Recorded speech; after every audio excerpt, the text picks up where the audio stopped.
అందరికీ నమస్కారం.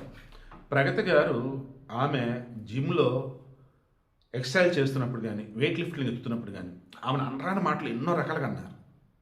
తట్టుకుంది ఏకంగా మొన్న ఏషియన్ గేమ్స్లో అద్భుతమైనటువంటి మెడల్స్ కొట్టేసింది. ఆ తన గురించి వీడియో పెట్టాను, పోస్టులు పెట్టాను. ఆమె నా ఫ్రెండే. సో విషెస్ చెప్తున్నప్పుడు ఆవిడ హ్యాపీగా ఫీల్ అయ్యింది. ఇంత జరిగినప్పుడు సొసైటీ అందరికీ అర్థమైంది ఏంటి, ఆమె ఆ వయసులో కూడా కష్టపడింది, దానివల్ల మెడల్స్ సాధించింది. ఎన్నో అవమానాలు ఎదుర్కొంది, బట్ లక్ష్యం వైపు అడుగు మాత్రం వెనక వేయలేదు, ముందుకే వేసింది, గెలిచింది. ఇది కదరా బాబు అందరూ మాట్లాడుతున్నారు. జీవితంలో ఎప్పుడో ఒక్కసారి ఆ వేణు అనబడే వ్యక్తి దగ్గరికి, ఇక సినిమా వాళ్ళలో ఉన్నప్పుడు మీకు తెలిసిందే కదా, వెళ్ళి పూజ చేయించుకోవే, నేను చేయించుకున్నాను, మంచిది అద్దనిది అన్నప్పుడు, ప్రగతి కొంచెం కష్టకాలంలో ఉన్నప్పుడు, డిప్రెషన్లో ఉన్నప్పుడు ఆ పూజ ఏదో అంటున్నారు, సరే చేయించుకొద్దాం అని వెళ్ళింది. పూజ ఏదో చేశాడు. ఆ ఒక్కసారి అతను కలిసి పూజ చేయించుకున్న పాపానికి ఈరోజు గెలిచిన మెడల్స్ అన్నీ ఆయన పూజలు అంట. అసలు ఏమన్నా అర్థం ఉందా? ఆ ఉమెన్ కమిషన్ ఇంకే అతను ఎందుకు అలా వదిలేసి నాకు అర్థం కావట్లేదు. ఎంతమంది ఆడవాళ్ళ విషయంలో జాతకాలు అంటూ నాన్న హడావుడి చేశాడు ఆ మనిషి. ఆ తర్వాత వచ్చేసి లేదు ఎవరు చెప్పనని అంటూనే మరలా నా పూజల వల్ల వీళ్ళు మరలా అలా ఇలా చెప్పుకుంటూ మనిషికి పబ్లిసిటీ కోసం ఏదైనా దిగజారుతాడా? ఇంకెన్నాళ్ళు ఇలా ఆ మనిషి అసలు ఇంకెప్పుడు మాట్లాడు అతను? అతనికేమో వెనకాల భజన చేసే యూట్యూబ్లు కొంతమంది, జర్నలిస్టు కొంతమంది ఉండనే ఉన్నారు. వాళ్ళలో ఒక అతను రాసుకుంటూ వచ్చాడు, తెప్పదాటాక తగలేసింది, అప్పుడు పూజలు చేసుకుని నిజమే కదా, ఏమైంది? అవును, నేను అతని దగ్గర పూజలు చేయించుకున్నాను, ఆయన వచ్చేసి ఆ పూజలు అనుకుంటున్నాడు, నేను వచ్చేసి కష్టపడాను కాబట్టి అని చెప్పేసి అంటే అయిపోద్ది, ఆయన విఘ్నతగా వదిలేస్తున్నా, ఆయన పూజలు చేయడం నేను మెడల్స్ కొడతాం ఏంటి అని ఆయన అలా నిందించడం ఏంటి అని చెప్పేసి రాసుకొచ్చాడు ఆ పెద్ద జర్నలిస్ట్. ఏందో అసలు ఆ రాతలేందా కథలేందా కానీ నేను చెప్పదలుచుకుంది, గుర్తుంచుకోండి.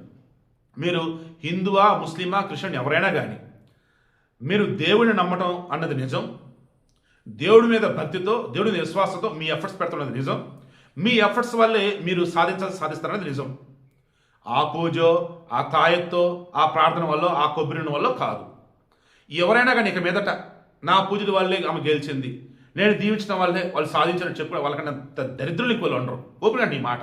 ఏ మతమైనా ఎవరైనా కానీ కర్మణ్యవాధికారస్తే మా ఫలేష్ కదాచన మా కర్మ ఫలహేతుర్పు మాతో సంగస్వ కర్మని.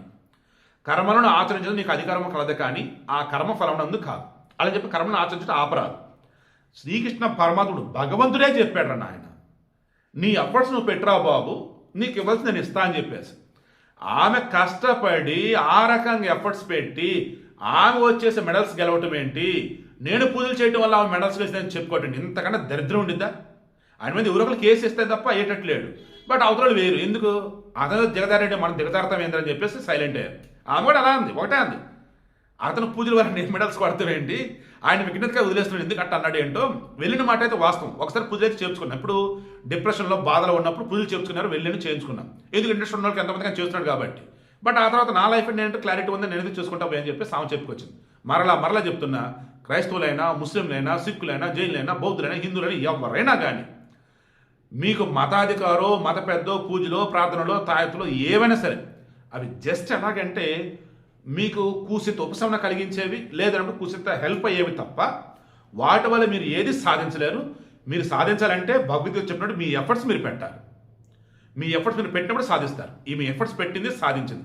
ఇప్పుడు కూడా ఆమె మెడల్స్ అంటే నేనే కారణం చెప్పుకుంటున్నానంటే అంత మించి దరిద్రం కూడా ఉండదు.